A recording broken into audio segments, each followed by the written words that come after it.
नमस्कार दोस्तों, आपका स्वागत है मेरे channel study with Shrikant sir में। आज का चैप्टर मैं काल से स्टार्ट करूंगा और मैं आशा करता हूं कि सभी बहुत अच्छी तरह से यूपीएसआई और यूपी कांस्टेबल की तैयारी कर रहे होंगे और सभी की पढ़ाई अच्छी चल रही होगी। तो टॉपिक है आज का काल। तो काल समझते हैं। काल क्रिया के जिस रूप से कार्य की पूर्णता या अपूर्णता का बोध हो उसे काल कहते हैं। मतलब क्रिया से किसी काम के पूरे होने या पूरे ना होने के बारे में जहाँ पता चले तो उसे ही काल कहते हैं। काल के भेद। काल मुख्यतः 3 प्रकार का होता है। नंबर 1 वर्तमान काल, नंबर 2 भूतकाल, नंबर 3 भविष्य काल। अब वर्तमान काल तो वो है जिसमें वर्तमान के बारे में बात चल रही हो, मतलब जो प्रेजेंट में चल रहा हो। वर्तमान काल 5 प्रकार का होता है। नंबर 1 सामान्य वर्तमान, इंग्लिश में इसे प्रेजेंट इंडेफिनिट भी कहते हैं। जैसे एग्जाम्पल, वह पढ़ता है, श्याम पत्र लिखता है। तो मतलब प्रेजेंट में काम कर रहे हैं वो। वह पढ़ता है, श्याम पत्र लिखता है। एक और इसकी पहचान है, इसमें ता है, ती है, ते हैं, ऐसे शब्द आते हैं। नंबर 2 तात्कालिक या अपूर्ण वर्तमान, इसे इंग्लिश में प्रेजेंट कंटिन्यूअस कहते हैं। मतलब जो काम हम वर्तमान में कर रहे हैं लेकिन लगातार कर रहे हैं कि वो पूरा नहीं हुआ, इसलिए इसे अपूर्ण वर्तमान या तात्कालिक वर्तमान कहते हैं। जैसे वर्षा हो रही है, मतलब वर्षा बंद नहीं हुई है, अभी भी हो रही है, मतलब अपूर्ण। वह जा रहा है, इसकी दूसरी पहचान है, इसमें रहा है, रही है, ऐसे शब्द आते हैं। नंबर 3 पूर्ण वर्तमान, जिसे हम इंग्लिश में प्रेजेंट परफेक्ट कहते हैं। मतलब इसमें काम पूरा हो चुका होगा। जैसे मैं खाना खा चुका हूँ, लड़के ने पुस्तक पढ़ी है, मतलब काम पूरा हो गया है। इसमें चुका है, चुकी है, ऐसे शब्द आते हैं मोस्टली। नंबर 4 संदिग्ध वर्तमान, प्रेजेंट परफेक्ट कंटिन्यूअस, मतलब जहाँ पे डाउट होगा। जैसे वर्षा हो रही होगी, मतलब पता नहीं है कि वर्षा हो रही है या नहीं है, संदिग्ध है इसमें। अब बच्चा रोता होगा, बच्चा रो रहा है या नहीं रो रहा है, इसके बारे में कुछ नहीं पता, इसलिए ये डाउटफुल वर्तमान या प्रेजेंट, ठीक है, परफेक्ट कंटिन्यूअस है। नंबर 5 संभाव्य वर्तमान या संभावना व्यक्त, जिसमें हम संभावना व्यक्त करते हैं। जैसे वह आई हो तो मेरी चिट्ठी उसे दे देना, वह आई हो तो मेरी चिट्ठी उसे दे देना। वह आया हो, वह लौटा हो, वह सोया हो, वह चलता हो, शायद वह फल तोड़ता हो, क्या पता राम खाना खाता हो। मतलब सब में संभावना व्यक्त है।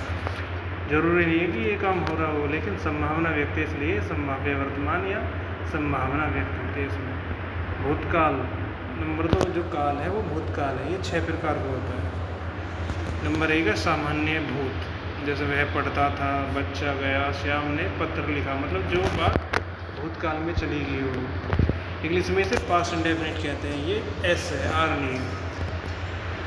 इसकी दूसरी पहचान है, इसमें ता था, ती थे, गया, ऐसे शब्द आते हैं। नंबर 2 आसन भूत या इसमें पास्ट और प्रेजेंट परफेक्ट टेंस दोनों आते हैं। जैसे वर्षा हो चुकी है तो इसमें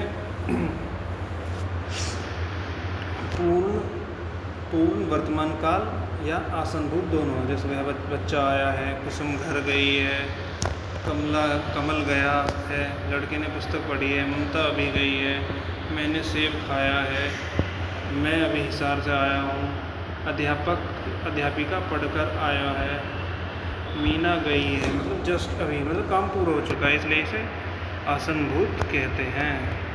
पूर्णभूत या प्रेजेंट पास्ट परफेक्ट टेंस, वर्षा हो चुकी थी, मतलब वर्षा हो चुकी है, काम पूरा हो चुका है। श्याम ने पत्र लिखा था, बच्चा आया था, मतलब समय पता लग रहा है काम पूरा हो गया और ये पास्ट में है।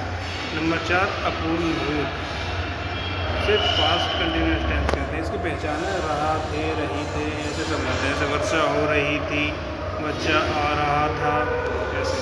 नंबर 5 संदिग्ध भूत, तुम्हारे भाई ने LLB की होगी, डाउटफुल है ना, इसलिए संदिग्ध भूत है। बच्चा आया होगा, संदिग्ध है। कमल गया होगा, वे आ रहे होंगे। नंबर 6 हेतु मत भूत, कंडीशनल वाक्य होता है। यदि मैंने पढ़ाई की होती तो पास हो जाता, मतलब वो फेल हो गया है और वो बाद में सोच रहा है कि मैंने पढ़ाई की होती तो पास हो जाता है। यदि वर्षा होती तो फसल अच्छी होती, यदि श्याम ने पद लिखा होता तो मैं अवश्य आता, मतलब श्याम ने पद नहीं लिखा। नंबर 3 है भविष्यकाल। भविष्यकाल 3 प्रकार का होता है। नंबर 1 है सामान्य भविष्य, यानी फ्यूचर इंडेफिनिट बोलते हैं इंग्लिश में। एग्जाम्पल, वह कल पढ़ेगा, श्याम पद लिखेगा, इसमें गा गी गे ऐसे शब्द आते हैं। नंबर 2 संभाव्य भविष्य, आशा है आज बारिश आ जाए, मतलब संभावना है। शायद आज वह आए, संभव है श्याम पत्र लिखे, शायद मैं नौकरी छोड़ दूँ, ये सब संभावना व्यक्त हुई है, इसलिए इसे संभावना भविष्य कहते हैं। नंबर 3 हेतु हेतुमत भविष्य, यदि मैं मेहनत करूँ तो नौकरी लग ही जाए, मतलब भविष्य के बारे में सोच रहा है। कंडीशनल वाक्य है लेकिन भविष्य काल के। वह आए तो मैं जाऊँ, वह कमाए तो खाए, इसे हेतु हेतुमत भविष्य काल कहते हैं।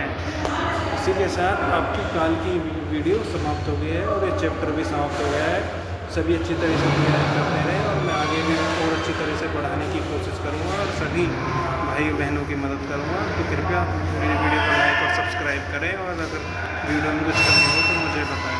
जय हिंद, जय भारत।